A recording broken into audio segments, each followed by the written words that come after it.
तो दोस्तों, हिंदी मिरर विश्व सुनीति चैनल में आपका फिर से स्वागत है। कैसे हैं आप सब दोस्तों? आज की वीडियो में हम आपका बीए प्रथम वर्ष हिंदी प्रथम प्रश्न पत्र, जिसका विषय है हिंदी भाषा एवं साहित्य की वीडियो लेकर आए हैं, जिसमें आपके टॉप एमसीक्यू लिए गए हैं। मैंने सोचा पहले आपको थोड़ा सा इसके जो फर्स्ट यूनिट की हम वीडियो लेकर आए हैं उसके बारे में थोड़ा समझा दूं। तो जो आपकी जो ये फर्स्ट यूनिट है, ये हिंदी शब्द का आशय, इसका प्रयोग, हिंदी भाषा का उद्भव एवं विकास, हिंदी की प्रमुख बोलियाँ, भाषा के विविध रूप, बोली, राष्ट्रभाषा, राजभाषा, मानक भाषा आदि, ये इसके विषय हैं जो आपकी प्रथम यूनिट है, जिसकी मैंने आपकी 2 वीडियो बनाई हैं। फर्स्ट और सेकंड इसके पार्ट हैं। फर्स्ट पार्ट में आपके मैंने 40 क्वेश्चन, फिर दूसरे में भी आपके 40 क्वेश्चंस। तो इस प्रकार से इस यूनिट के आपको 80 क्वेश्चंस मिल जाएंगे, जो आपकी आगामी परीक्षा के लिए बहुत ही महत्वपूर्ण साबित होंगे। और अगर आपको यह वीडियो बेनिफिशियल लगती है तो इसको ज़्यादा से ज़्यादा शेयर कीजिए, लाइक कीजिए, जिससे और लोगों को भी इसका बेनिफिट्स हो। चलिए शुरू करते हैं आज की वीडियो, जिसमें हमने पहला प्रश्न आपका लिया है। पहला प्रश्न है आपका, ईरानी महाभारत काल से ही भारत को हिंद कहने लगे थे, यह कथन किसने कहा? जॉर्ज ग्रियर्सन, राहुल साकृत्यायन, हेमचंद्र, पंडित रामनरेश त्रिपाठी। तो इसमें हमें बताना है कि ईरानी महाभारत काल से ही भारत को हिंद किसने कहा था या कहने लगे थे। तो इसका उत्तर आपका डी है, पंडित रामनरेश त्रिपाठी ने यह कथन कहा है। विश्व की भाषाओं को मुख्यतः कितनी भाषा परिवारों में विभाजित किया गया है? 12, 7, 15, 10। इसमें से बताना है भाषा परिवार कितने उसमें है विभाजित। तो 12 परिवारों में भाषाएं विभाजित हैं। विश्व की जितनी भाषाएं वो 12 परिवार में विभाजित हैं। हिंदी किस भाषा परिवार की भाषा है? द्रविड़, सैमेटिक, भारोपीय, रेड इंडियन। तो हिंदी जो है वह भारोपीय परिवार की भाषा है। पहले तो हमने आपको बताया कि जो है ये 12 भागों में है, और जो हिंदी है वह भारोपीय परिवार से है। अब है भारतीय आर्य भाषाएं किस भाषा परिवार से संबंधित है? तो भारतीय आर्य भाषाएं जो हैं वह भी भारोपीय परिवार से ही संबंधित हैं, या भारोपीय परिवार से उनका संबंध है। आपका ये वाला उत्तर है। चलिए अगले प्रश्न पे चलते हैं। प्राचीन भारतीय आर्य भाषा है वैदिक संस्कृत, पाली, अवध या फिर प्राकृत? तो प्राचीन भारतीय आर्य भाषा कौन सी है आपकी? वैदिक संस्कृत। तो जो वैदिक संस्कृत है वह प्राचीन भारतीय आर्य भाषा है। चलिए अब अगले प्रश्न पे चलते हैं। प्रश्न नंबर 6, वैदिक संस्कृत, वैदिक ग्रंथों की जो भाषा थी वह क्या थी? पाली थी, लौकिक संस्कृत थी, वैदिक संस्कृत थी या फिर अपभ्रंश थी? तो जो वैदिक ग्रंथों की भाषा थी वह वैदिक संस्कृत थी। चलिए अब अगले प्रश्न पे चलते हैं।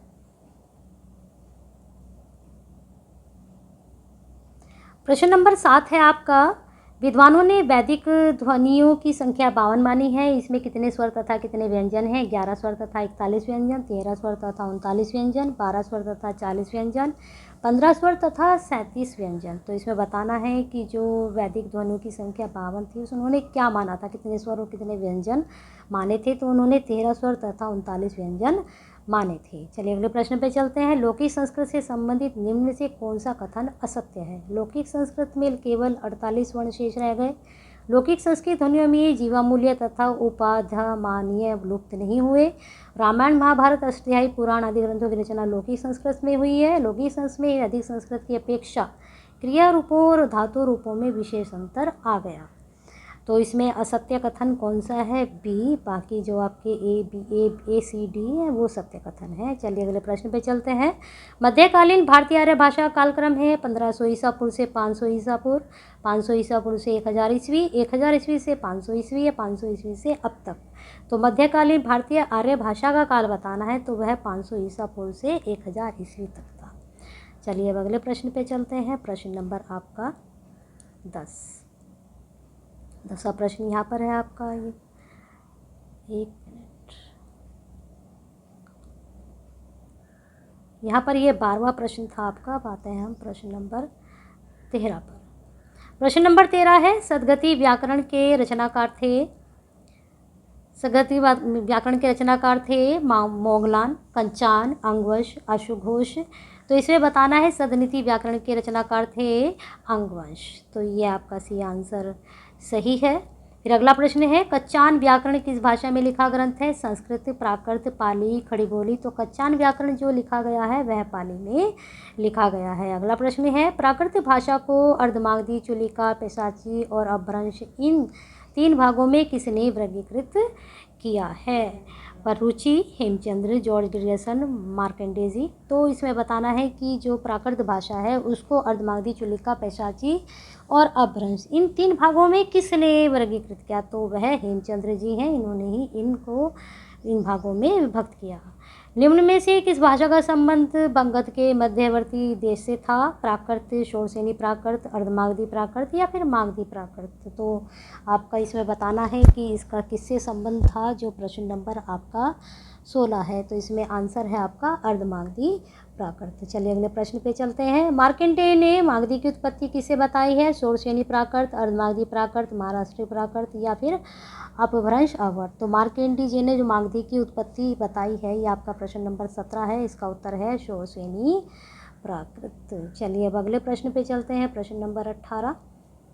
प्रश्न नंबर 18 है आपका, जैन धर्म के उपदेशों के संकलन के आगम कहा जाता है। इन उपदेशों की भाषा थी शोरसेनी प्राकृत, मागधी प्राकृत, अर्धमागधी प्राकृत या फिर पाली। तो जो जैन धर्म के उपदेश का संकलन आगम कहा जाता है जिन्हें, तो आपको इसकी उपदेशों की जो भाषा थी उसके बारे में बताना है। तो वो भाषा थी अर्धमागधी प्राकृत। अगला प्रश्न है, र के स्थान पर ल के उच्चारण किस प्राकृत में देखने को मिलते हैं? र के स्थान पर जहाँ पर र बोला जाता है तो वहाँ पर ल का उच्चारण होता था, तो वह प्राकृत में होता था। तो लेकिन कौन सी प्राकृत में होता था? तो वह मागधी प्राकृत में होता था। चलिए अब प्रश्न नंबर 20 पर चलते हैं आपके।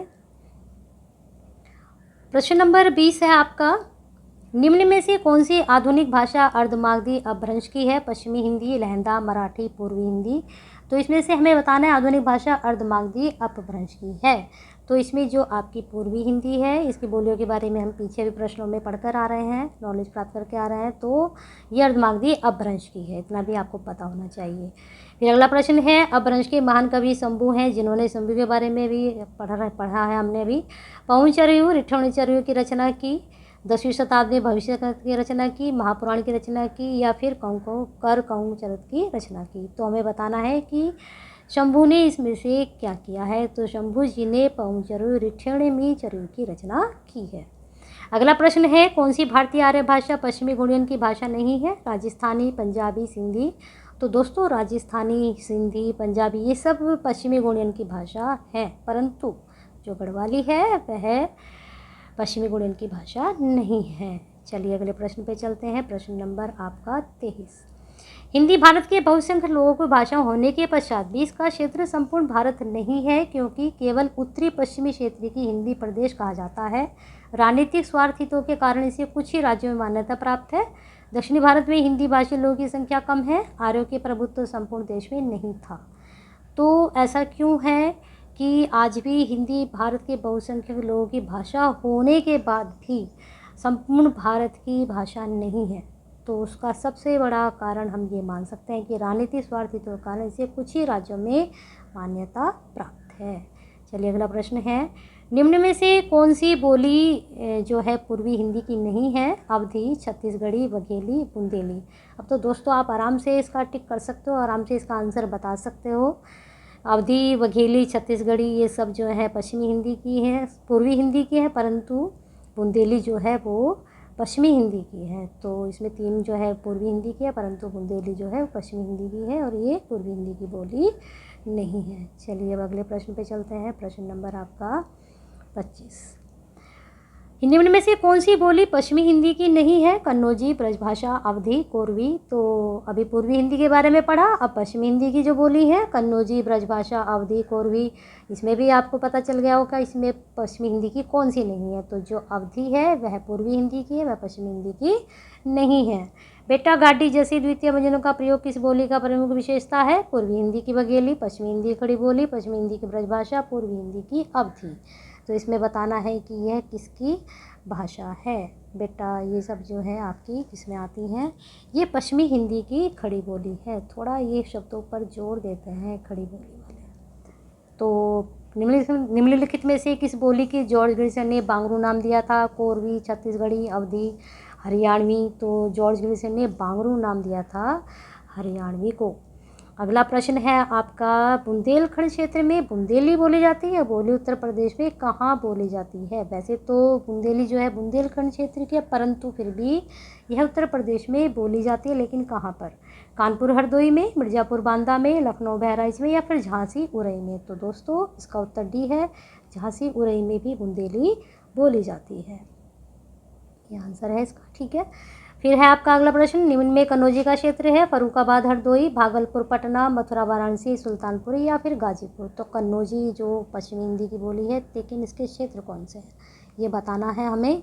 तो फर्रुखा हरदोई जो है इसके क्षेत्र हैं। अगला प्रश्न है, निम्न में राजस्थानी हिंदी की बोली है, मारवाड़ी, ढूंढाड़ी, मेवाती ये सभी। तो दोस्तों आपकी जानकारी के लिए बता दूं, ये मारवाड़ी, ढूंढाड़ी, मेवाती ये सभी ही राजस्थानी हिंदी की बोली हैं। चलिए अगले प्रश्न पे चलते हैं। अब आपका ये प्रश्न नंबर 30 था, अब हम आते हैं 31वें प्रश्न पर। आपका 31वां प्रश्न ये रहा, चरणदास की शिष्या दयाबाई व सहजोबाई राजस्थानी हिंदी की किस बोली में रचना करती थी? मेवाती, ढूंढाड़ी, मालवी, मारवाड़ी। तो इसे बताना है कि ये जो शिष्या थी दयाबाई या सहजोबाई, ये किस में राजस्थानी की कौन सी बोली में रचना करती थी? मेवाती, मालवी या ढूंढाड़ी या फिर मारवाड़ी। तो दोस्तों इसका आपका उत्तर होगा मेवाती। ये दोनों मेवाती में रचनाएं करती थी। ये राजस्थानी की बोली है और ये चारों ही बोलियां हैं राजस्थानी की, परंतु ये जो शिष्या थी दयाबाई सहजाबाई ये मेवाती में ही रचनाएं करती थी। चलिए अगले प्रश्न पे चलते हैं। बिहारी हिंदी की कौन सी बोली बिहार से अधिक उत्तर प्रदेश राज्य में बोली जाती है? अभी इस तरह का प्रश्न हमने पीछे भी देखा, अभी इसी तरह का दूसरा प्रश्न आ गया, लेकिन वहाँ पर बुंदेली के बारे में पूछा गया था। यहाँ पर बिहारी हिंदी की बोली के बारे में पूछा गया है कि बिहार से ज़्यादा उत्तर प्रदेश में बोली जाती है, वहाँ बुंदेली के बारे में पूछा था। तो यहाँ पर देखिए मगही, मैथिली, भोजपुरी या फिर बिहारी। तो इसमें बताना है हमें। तो जो भोजपुरी है वह बिहारी की बोली है, परंतु वह उत्तर प्रदेश में ज़्यादा बोली जाती है। फिर अगला प्रश्न है, निम्न में से कौन से क्षेत्र मैथिली बोली के हैं? सिवान, सारण, गोपालगंज या फिर झारखंड, छत्तीसगढ़ या पूर्णिया या फिर दरभंगा, शिवहर, पूर्णिया या फिर वाराणसी, बस्ती या फिर गोंडा। तो इनमें से हमें छांटना है कि कौन से क्षेत्र हैं जो मैथिली बोली के हैं। तो दरभंगा, शिवहर, पूर्णिया ये मैथिली बोली के हैं। पहाड़ी हिंदी का विकास हुआ है शोरसेनी प्राकृत से, मागधी प्राकृत से, अर्धमागधी प्राकृत से या फिर खस प्राकृत से। तो दोस्तों आपकी नॉलेज के लिए बता दूं कि खास प्राकृत से पहाड़ी का विकास हुआ है। चलिए अगला प्रश्न देखते हैं। निम्नलिखित में से किन भाषाओं को मध्यकाल में साहित्यिक भाषा का दर्जा प्राप्त था? खड़ी बोली को, फारसी को या फिर संस्कृत उर्दू को या फिर ब्रजभाषा अवधी को या फिर अवधी या फिर दक्षिणी को। तो दोस्तों मध्यकाल आप सबको पता ही है कि भक्ति काल का था। तो भक्ति काल में जो रचनाएं हुई हैं, जो साहित्यिक भाषा थी वहाँ पर वह ब्रजभाषा और अवधी थी। और भक्ति काल में कबीर हुए हैं, सूरदास जी हुए हैं, जितने भी अच्छाप कवि हैं उन्होंने ब्रजभाषा में लिखा और अवधी में भी लिखा गया। तो साहित्यिक भाषा जो थी मध्यकाल की ध्यान से ध्यान देना इसको कि ये मध्यकाल की थी, तो ये इसमें ब्रजभाषा और अवधी का प्रयोग होता था। फिर अगला प्रश्न है, दक्षिणी भाषा मूलतः थी हिंदी का प्रारंभिक रूप उर्दू 18वीं सदी की, जो उर्दू 18वीं सदी में थी तब का, या फिर 14वीं या 15वीं सदी की खड़ी बोली या फिर उपरोक्त सभी। तो दक्षिणी भाषा जो मूलतः थी वो थी आपकी 14वीं या 15वीं सदी की खड़ी बोली। फिर आपका अगला प्रश्न है, ये प्रश्न नंबर 36 था आपका। अब आते हैं हम 37वें प्रश्न पर। तो आपका जो 37वां प्रश्न है देखिए इसको, दक्षिणी भाषा में खड़ी बोली के अतिरिक्त ब्रज, हरियाणवी, मेवाती, अवधी, पंजाबी आदि के रूप पाए जाते हैं, क्योंकि दक्षिणी इन सभी भाषाओं और बोलियों से प्रभावित रही है। दक्षिणी इन सभी बोलियों के मूल क्षेत्र से ही निकलती है। दक्षिणी के साथ एक मिनट थोड़ा सा कर लेते हैं इसको। दक्षिणी के साथ जो है आपका साथ साथ इन सभी भाषाओं और बोलियों का विकास एक साथ हुआ है। दक्षिणी भाषा इन सभी बोलियों की तरह ओकार बहुला है। तो इसमें हमें बताना है बहुल्य है। तो इसे बताना है कि जो दक्षिणी भाषा में खड़ी बोली के अतिरिक्त ब्रज, हरियाणवी, मेवाती, अवधी, पंजाबी आदि के रूप भी पाए जाते हैं, क्योंकि क्या कारण है इसका। तो आपका ये जो 37 का उत्तर है, इसका उत्तर है सी। दक्षिणी के साथ साथ इन सभी भाषाओं और बोलियों का विकास एक साथ हुआ था, यही कारण था कि ये एक साथ प्रयोग में या रूप में होती थी। निम्न रचनाओं में से किसमें हिंदुस्तानी शब्द का उल्लेख हुआ है? बाबरनामा, तुझगे बाबरी, पातशाहनामा, जफरनामा। तो इसमें हिंदुस्तानी शब्द का जो उल्लेख हुआ है वह तुझगे बाबरी में हुआ है। अगला प्रश्न है आपका, अगला प्रश्न है मानक भाषा मुख्यतः होती है जो प्रतिष्ठित भाषा शुद्ध व परिमार्जित हो, या फिर जो सामाजिक सांस्कृतिक रूप से साम्य हो, या जो किसी क्षेत्र की आंचलिक बोली हो, या भाषा प्रयोग की दृष्टि से स्वीकृत हो। तो मानक भाषा आपको ये पहले बता दें, ये जब परिमार्जित शब्द है, आपको नहीं पता हो तो मैं आपको बता देती हूँ। जो परिमार्जित शब्द है इसका अर्थ होता है सुधरी हुई रूप या फिर सुधारा हुआ रूप। आप इसको ऐसे भी देख सकते हैं अगर यहाँ आपको समझ में नहीं आ रहा हो। सुधरा हुआ रूप, भाषा का सुधरा हुआ रूप उसको हम कह सकते हैं। तो ठीक है, तो इसकी में मानक भाषा मुख्यतः होती है, तो इसमें जो आपका 39 है इसका उत्तर जो है ये पहला ही है, इसलिए मैंने आपको इसको अच्छे से बताया। तो जो प्रतिष्ठित हो, शुद्ध हो, वह परिमार्जित हो। ठीक है, 1 मिनट इसको हम पहले कर देते हैं, फिर आपको साफ दिखाई देगा। परिमार्जित हुई शब्द है आपका। ठीक है, तो ये आपके यहाँ 39 प्रश्न तक पहुँच गए हैं। चलिए प्रश्न नंबर 40 पर चलते हैं आपके।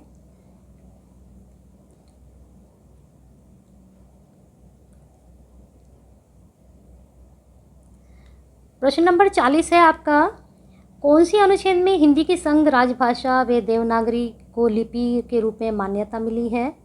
कौन से अनुच्छेद में हिंदी को संघ की राजभाषा व देवनागरी के लिपि के रूप में मान्यता मिली है? अनुच्छेद 343, अनुच्छेद 348, अनुच्छेद 351, अनुच्छेद 358। तो जो हिंदी की जो लिपि है देवनागरी, उसको और हिंदी को संघ की राजभाषा के रूप में मान्यता मिली अनुच्छेद 343 में।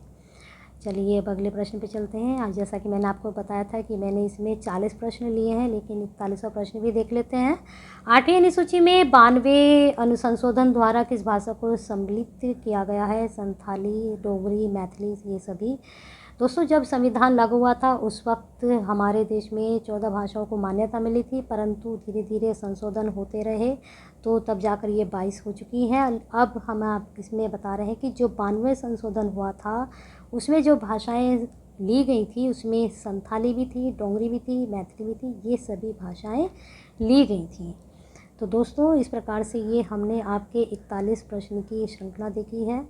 दोस्तों, आपसे कुछ ये आप कल की जो मैंने आपके MCQ की वीडियो बनाई थी, MCQ क्या, वो आपका लास्ट ईयर का पेपर था हिंदी का, BA फर्स्ट ईयर का, तो उसके लिए थोड़ा सा आपसे बात करनी थी। ये आपका जो तीसरा प्रश्न था वह उपमेय और उपमान में कोई अंतर ना दिखाई दे, अर्थात जहाँ पर उपमेय और उपमान के बीच कोई भेद समाप्त करके उसे कर दिया जाए, भेद समाप्त करके उसे एक कर दिया जाता है, वहाँ पर होता है उपमा अलंकार, रूपक अलंकार, सलेश अलंकार, उत्प्रेक्षा।